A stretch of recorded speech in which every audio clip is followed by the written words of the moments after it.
For centuries, gambling has attracted players from all over the world with the emotions they experience through the game. What if I say you can experience it without having to leave your house and risk losing your money? It's possible with the board game Mr. Lucky's Saloon from the Ukrainian producer and developer TAKA MAKA. Let's figure out what the rules of the game are. The board game Mr. Lucky's Saloon requires 2 to 15 players. In each round of the game, players make bets on 3 different categories that will be shown on the cards: symbol, color, and number of elements. Game participants need to guess the following categories accurately or bet on whether the other players are right. Players are betting for the biggest wins and the ability to win the game. In the beginning, players pick the variation of the game, tournament or capital.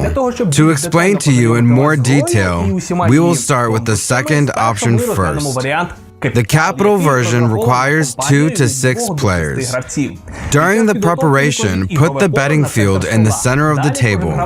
Each player chooses 1 character and gets a respective character card and 2 betting chips, 10 coins, and 1 random power token. The rest of the coins are used to form a bank, and the rest of the betting chips and tokens are put near the betting field. Next, shuffle and lay out the cards around the betting field. Players choose the master, who is in charge of the bank and awards the wins to the members of the game. Also deals the cards for the next round. The player who bets first gets the start token. The player that first collects 100 coins and will have at least 1 chip left wins. Players should make the right bet on different sections of the board. The whole game lasts a few rounds. Each round includes consistent steps. First, the master lays out 2 cards face down in the card section. Next, the player who has the start coin makes the first bet after everyone makes bets clockwise, or skip it, and after, pass the move to the next one. Symbol cards differ by the symbol.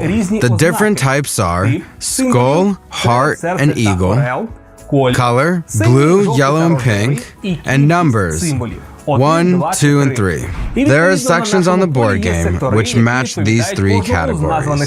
On every section of the board, there are green places, betting on which the player wins if such a sign is on the card, and red cells to bet on which will bring victory if there are no corresponding signs on any of the cards. For example, one of the cards has 2 elements, and neither is pink. To make a bet, players place their chips on the right section, then decide the amounts of coins they want to wager. Players have the opportunity to make 1 bet in each sector per round. Only 1 player's bet can be laid out on each cell on the playing field. In addition, there is a player's sectors where participants can make bets on whether or not the other player's answers are correct. To make a bet on the other players, one should make a bet on one of the 3 categories: colors, numbers, or symbols. For example, if Marilyn bets on the green square of Albert, then she wins, even if one of Albert's chips win. And she will win even if all of Albert's chips lose.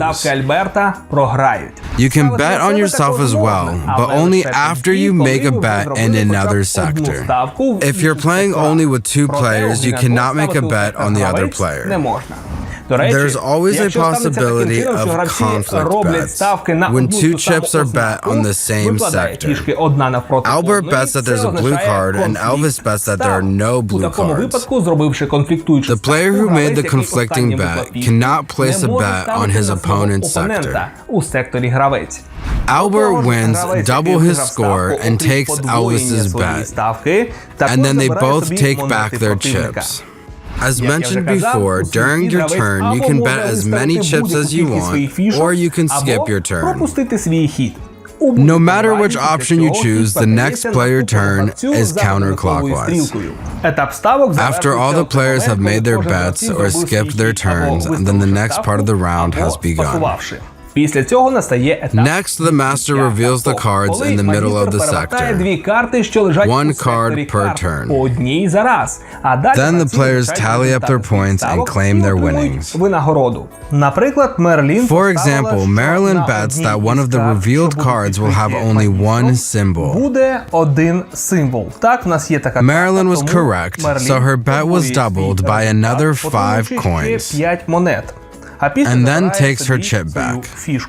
Next we have Frida, who bet that there would be a pink card. Frida was correct, so she wins another 5 coins. And takes her chip back. Next we have the conflicting bet. Albert bets that there will be a blue card, while Elvis bets there will not be one. Albert wins and doubles his bet. And after that, he also takes Elvis's bet. And then they take their chips back. Albert also placed another bet, that there's a skull symbol on one of the cards. Albert was correct, and Albert gets 2 more coins. Elvis bets that there's an eagle symbol on one of the cards. He loses all his coins and takes back the chip. Marilyn's last bet is that Albert has at least one right bet. And it was correct. Albert won a bet on the blue sector. Therefore, she doubles her points and takes her chip back. At the end of the round, the master returns the cards to the deck and mixes them. The total number of coins for each player should then be counted. If no one scores 100 coins to win the game, the next round starts, and the start token passes on to the next player clockwise. In the beginning of the round, players can sell their chips to the bank and get 10 coins, or buy a new one and pay 10 coins. Therefore, a player can have up to 3 chips.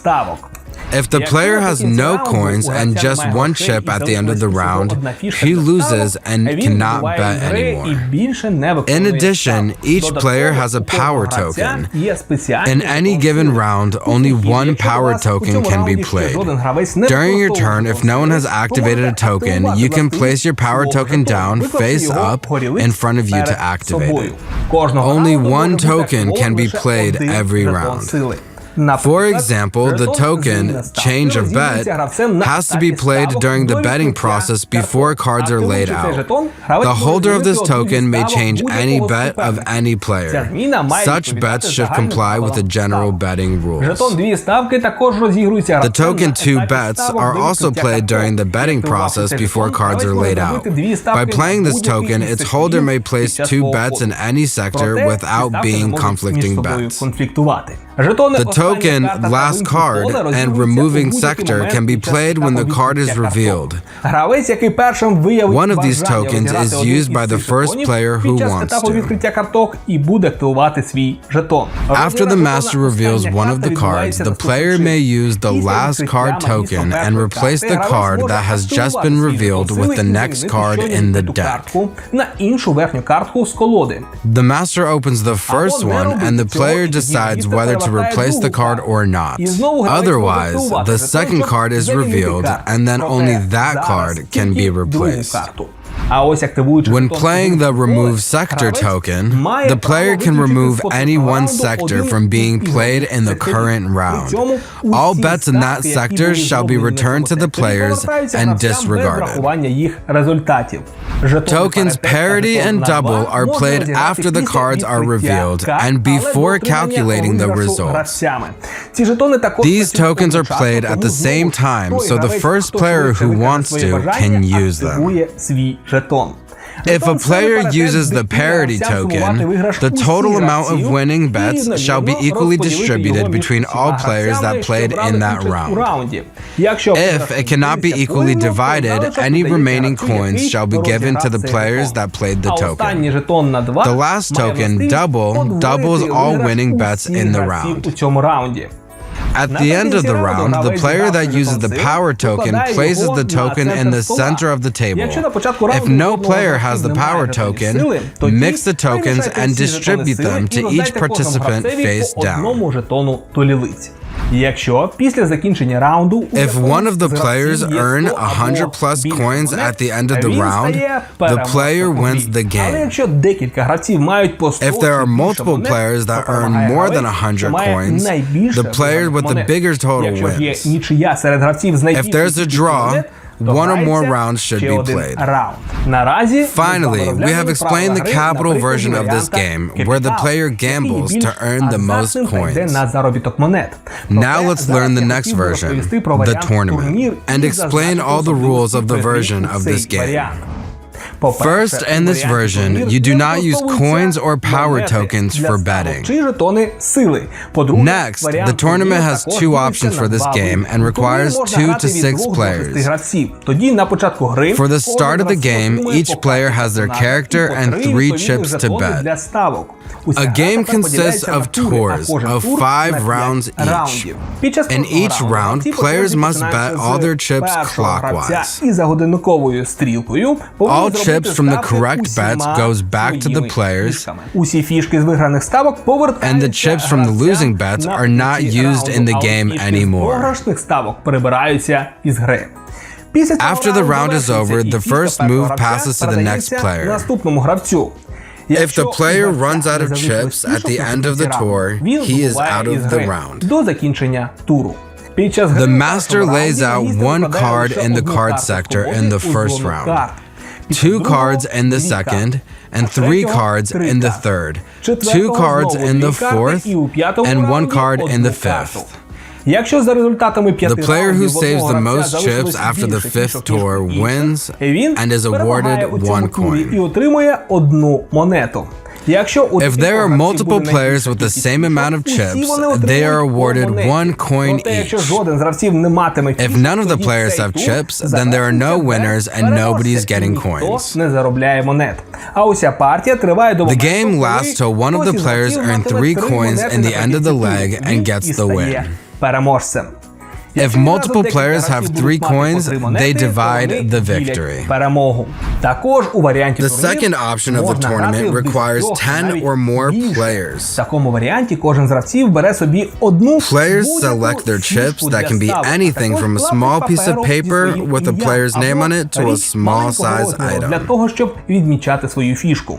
The master determines how many coins are laid out on the card sector. Players can make only 1 bet on symbols, colors, or numbers, and only on 1 sector. But there can be a few bets in 1 sector from different players. Players whose bets won proceed to the next round. Players whose bets lost are out. The game lasts only until 1 player remains. The last player is the winner. If all players are out of the game at the same time, then the game has no winner. And then you can start a new game to find out who the luckiest player is.